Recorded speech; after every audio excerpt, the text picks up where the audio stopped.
Hi friends, welcome to my channel Sunil Telugu traveller. Friends, ఈ వీడియోలో నేనైతే చాలా మంచి ఇన్ఫర్మేషన్ అయితే ఇవ్వబోతున్నా. ఆల్రెడీ మీరు thumbnail-లో చూసే ఉంటారు. మళ్ళీ చెప్తున్నా, నేను తిరుపతికి కొత్తగా వెళ్ళిన వాళ్ళకి, అలాగే చాలాసార్లు వెళ్ళి కూడా కొందరికి తెలియదు కదా, వాళ్ళ కోసము కొండపై వెళ్ళిన తర్వాత రూమ్స్ ఎక్కడ తీసుకోవాలి, ఒకవేళ రూమ్ దొరకకపోతే ఎక్కడ ఉండాలి, ఎవరికి రూమ్స్ ఇస్తారు, ఎవరికి రూమ్ ఇవ్వరు, రూమ్స్ ఎంత కాస్ట్ ఉంటాయి ఏంటి అనేది ఈ వీడియోలో ఫుల్ ఇన్ఫర్మేషన్ ఇస్తా. వీడియో మాత్రం ఎక్కడ కూడా స్కిప్ చేయకండి. ఈ వీడియోని మీకు వీలైనంత మందికి అయితే షేర్ చేయండి. ముందుగా మీరు తిరుమల కొండపైకి వెళ్ళిన తర్వాత సిఆర్ఓ ఆఫీస్కి అయితే వెళ్ళండి. ఈ సిఆర్ఓ ఆఫీసు మార్నింగ్ 4 నుంచి అయితే ఓపెన్ అయ్యి ఉంటుంది. మనకి ఇక్కడే రూమ్స్ కోసము సంబంధించి క్యూ లైన్ అయితే ఉంటుంది. ఈ సిఆర్ఓ ఆఫీసు మనకి ఎగ్జాక్ట్లీ రైల్వే రిజర్వేషన్ కౌంటర్ ముందే ఉంటుంది. క్యూలో ఉన్నప్పుడు మనం Aadhaar card and mobile number అయితే మనకు ఉండాలి. కుటుంబంలో ఒక్కరు లైన్లో ఉంటే సరిపోతుంది, అందరు ఉండాల్సిన అవసరం లేదు. లోపలికి వెళ్ళిన తర్వాత మనకి 50 rupees, 100 rupees and 1000 rupees 3 types rooms ఉంటాయి. మనమైతే 50 ఏదైనా తీసుకోవచ్చు. 1000 రూపీస్ అయితే చాలా తొందరలో వచ్చే అవకాశం అయితే ఉంటుంది. 50 అండ్ 100 మనం కొద్దిగా వెయిట్ చేయాలి. మనకైతే అక్కడ ఎన్రోల్ చేసుకున్న తర్వాత ఒక స్లిప్ అయితే ఇస్తారు. ఆ స్లిప్ మీద ఉన్న సీరియల్ నెంబరు ఇక్కడ డిస్ప్లే చూపిస్తున్నాను కదా, దాంట్లో ఉన్న సీరియల్ నెంబరు వచ్చిన తర్వాత మన మొబైల్కి అయితే ఒక ఓటీపీ వస్తుంది. మనకు ఎక్కడైతే రూమ్ అలాట్ అయిందో అది. ఒకవేళ మనకు ఓటీపీ రాలేదు, మనకు టికెట్ పైన ఇచ్చిన నెంబర్ క్రాస్ అయిపోయిందంటే ఇక్కడ డిస్ప్లే కనిపిస్తుంది కదా, మనకు టికెట్ ఏదైతే ఎన్రోల్ చేసుకున్నప్పుడు మనకు స్లిప్ ఇస్తారు కదా, దాని మీద ఉన్న క్యూఆర్ కోడ్ని ఇక్కడ మనం స్కాన్ చేసినట్టయితే మనకైతే ఏ కాటేజ్లో రూమ్ అలాట్ చేశారో ఇక్కడ కనిపిస్తుంది. దాన్ని తీసుకొని మీరైతే ఆ కాటేజ్కి అయితే వెళ్ళండి. దాంట్లో ఉంటుంది మనకు ఎక్కడైతే రూమ్ ఇచ్చారో అక్కడికి వెళ్ళిన తర్వాత రూము 100 రూపీస్ మనకు అలాట్ అయింది అనుకోండి, 600 రూపీస్ పే చేయాలి. 500 రూపీస్ ఎప్పుడైతే మీరు రూమ్ కాల్ చేస్తారో అప్పుడు రిటర్న్ వస్తుంది.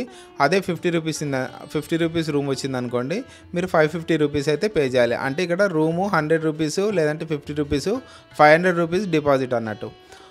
చాలామందికి ఒక డౌట్ ఉంటుంది, రూమ్ తీసుకున్న తర్వాత 24 అవర్సేనా ఓన్లీ అని చెప్పేసి ఒక డౌట్ అయితే ఉంటుంది కదా. మనకు ఇక్కడ ఒక్కటండి, రూమ్ తీసుకున్న తర్వాత ఇంకొక 24 అవర్స్ ఎక్స్టెండ్ చేసుకోవచ్చు. దానికి గాను మీరు 50 రూపీస్ రూమ్ తీసుకుంటే 50 రూపీస్ ఎక్స్ట్రా ఛార్జ్ పడుతుంది.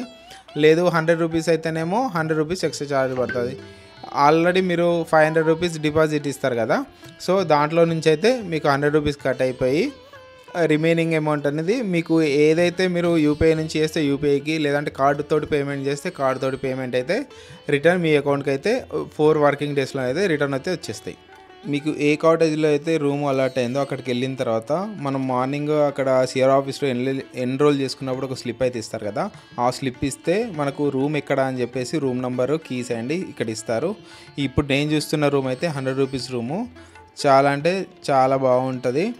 50, 100 అంటే చాలా తక్కువలా అనుకుంటారు, కానీ చాలా అంటే చాలా బాగుంటాయి. ఇవే మనం వేరే ప్లేస్లలో తీసుకోవాలంటే 1000 రూపీస్ ఎబోనే తీసుకుంటారు వీటికి కూడా. ఇది ఒకవేళ రూమ్ దొరికిన వాళ్ళు మనకు అవైలబుల్లో ఉంటే ఎలా తీసుకోవాలి ఏంటనే ప్రాసెస్ చెప్పినాం కదా. ఇప్పుడు రూమ్స్ లేకపోతే, అవైలబుల్ లేకపోతే అసలు కొండపైన ఎలా ఉండాలి, ఎక్కడ ఉండాలని చెప్పి ఇప్పుడు చెప్తున్నా. కొండపైన చాలా ప్లేస్లలో మనకు డార్మెటరీలు అయితే ఉన్నాయి. ఇప్పుడు రూమ్లు అయితే 50 రూపీస్, 100 రూపీస్, 1000 రూపీస్ కదా. ఈ డార్మెటరీలకు అయితే ఎలాంటి డబ్బులు కూడా అయితే తీసుకోరు. టోటల్గా ఫ్రీ ఆఫ్ కాస్ట్లోనే మన ఈ డార్మెటరీలు అయితే ఉంటాయి. దీనికి గాను సేమ్ మనం రూమ్కి అయితే ఎలాగో ఆధార్ కార్డు తీసుకొని వెళ్ళామో, ఈ డార్మెటరీ కావాలన్నా మనం ఆధార్ కార్డు తీసుకొని అయితే వెళ్ళాలి. ఇక్కడ నేను డిస్ప్లేలో చూపిస్తున్నా చూడండి, ఎక్కడెక్కడ ఉంటాయని చెప్పేసి వాటి పేర్లు. నేను ఎప్పుడు వచ్చినా అని మాధవ నిలయంలో ఉంటాను. మనం ఆధార్ కార్డు అక్కడ ఇస్తే వాళ్ళు ఎన్రోల్ చేసుకొని ఒక స్లిప్ అండ్ లాకరు, మనకు ఇట్లాంటి స్లిప్ ఇచ్చి లాకర్ ఇస్తారు. సో మనం దాని మీద ఉన్న నంబర్ లాకర్ ఎక్కడ ఉందో అక్కడికి వెళ్ళి మన లగేజ్ అయితే అందులో పెట్టుకోవచ్చు. అలాగే ఒక చాప కూడా మనకి ఇస్తారు. ఇక్కడ స్నానాలు చేయడానికి కూడా ఎలాంటి ఇబ్బంది అయితే ఉండదు. చాలా అంటే చాలా లాకర్స్ ఉంటాయి. ఇలాంటి డార్మెటరీలు కొండపైన చాలా ఉన్నాయి. మీరు రూమ్లు దొరకకపోతే టెన్షన్ పడకుండా ఇలాంటి ప్లేస్కి వచ్చి అయితే రూమ్స్ అయితే తీసుకోవచ్చు. ఇక్కడ చూస్తున్నారు కదా కీస్. నేను వెళ్ళిన టైంలో ఎన్ని అయితే ఖాళీ ఉన్నాయో, నాకు అక్కడ రూమ్ దొరకలేదు అండ్ నేను ఇక్కడ తొందరగా వచ్చేసి నేనైతే లాకర్ అయితే తీసుకున్నాను. ఫ్రీ ఆఫ్ కాస్ట్, ₹1 కూడా తీసుకోరు. ఇంత పెద్ద హాల్ ఉంది కదా చూడండి. ఇక్కడ స్నానాలు చేయడానికి కూడా గీజర్స్ కూడా ఉన్నాయి, వేడి వాటర్ ఉంటాయి, వాష్రూమ్స్ ఉంటాయి. లేడీస్కి అయినా ఇబ్బంది ఉండదు, ఎవరికైనా ఇబ్బంది ఉండదు. మీరు ఇందులో లాకర్ తీసుకున్న తర్వాత తలనీలాలు ఇవ్వాలనుకుంటే కూడా దీని కిందనే మనకు ప్రతి ఒక్క డార్మెటరీ కిందనే మనకు తలనీలాలు కూడా ఇవ్వడానికైతే అవైలబుల్లో ఉంటాయి. మరియు అన్నప్రసాదాలు కూడా ఇక్కడ అవైలబుల్లో ఉంటాయి. ప్రతి డార్మెటరీ దాంట్లో మనకు అవైలబుల్లో ఉంటాయి. ఈ లాకర్ తీసుకొని స్నానాలు చేసుకొని మీరైతే దర్శనానికి వెళ్ళిపోవచ్చు. ఈ లాకర్స్ కూడా మనం 48 అవర్స్ వరకు అయితే తీసుకోవచ్చు.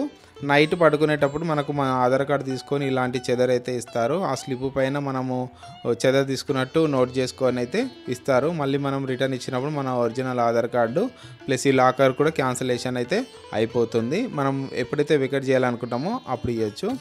ఇక్కడ డిస్ప్లే కనిపిస్తుంది కదా, ప్రతి డార్మెటరీలో మనకైతే ఇట్లాంటి డిస్ప్లే ఉంటుంది. ఏ హాల్లో ఎన్ని లాకర్స్ ఖాళీ ఉన్నాయని చెప్పేసి మనకి ఇక్కడ చూపిస్తూ ఉంటుంది. మనం దాన్ని చూసుకొని ఆ హాల్కి వెళ్ళి మనము లాకర్ అయితే తీసుకోవచ్చు. మళ్ళీ ఇంకొక విషయం చెప్పడం మర్చిపోయినా, సింగిల్స్కి అయితే రూమ్ అయితే ఇవ్వరు. అన్మ్యారీడ్ పర్సన్స్కి కూడా రూమ్ ఇవ్వరు. ఇదైతే గుర్తుపెట్టుకోండి. లాకర్స్ అయితే ఎవరైనా తీసుకోవచ్చు. మీరు ఉండి దర్శనాలు చేసుకొని మళ్ళీ కొండ దిగి అయితే వెళ్ళిపోవచ్చు. వీడియో నచ్చితే మాత్రం please like, share and subscribe. మరిన్ని వీడియోలకు ఛానల్ సబ్స్క్రైబ్ చేయండి.